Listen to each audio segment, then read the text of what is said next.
Congratulations on completing this C# course. By now, you should have a solid understanding of the basics of C#, including variables, data types, control structures, and object-oriented programming principles. These foundational concepts will serve as building blocks for more advanced topics in C#.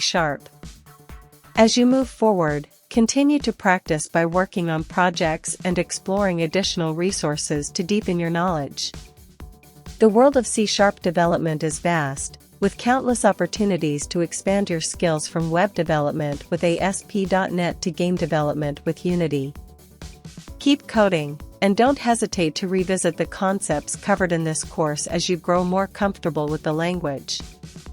With time and practice, you'll be well on your way to becoming a proficient C# developer. Best of luck with your future projects.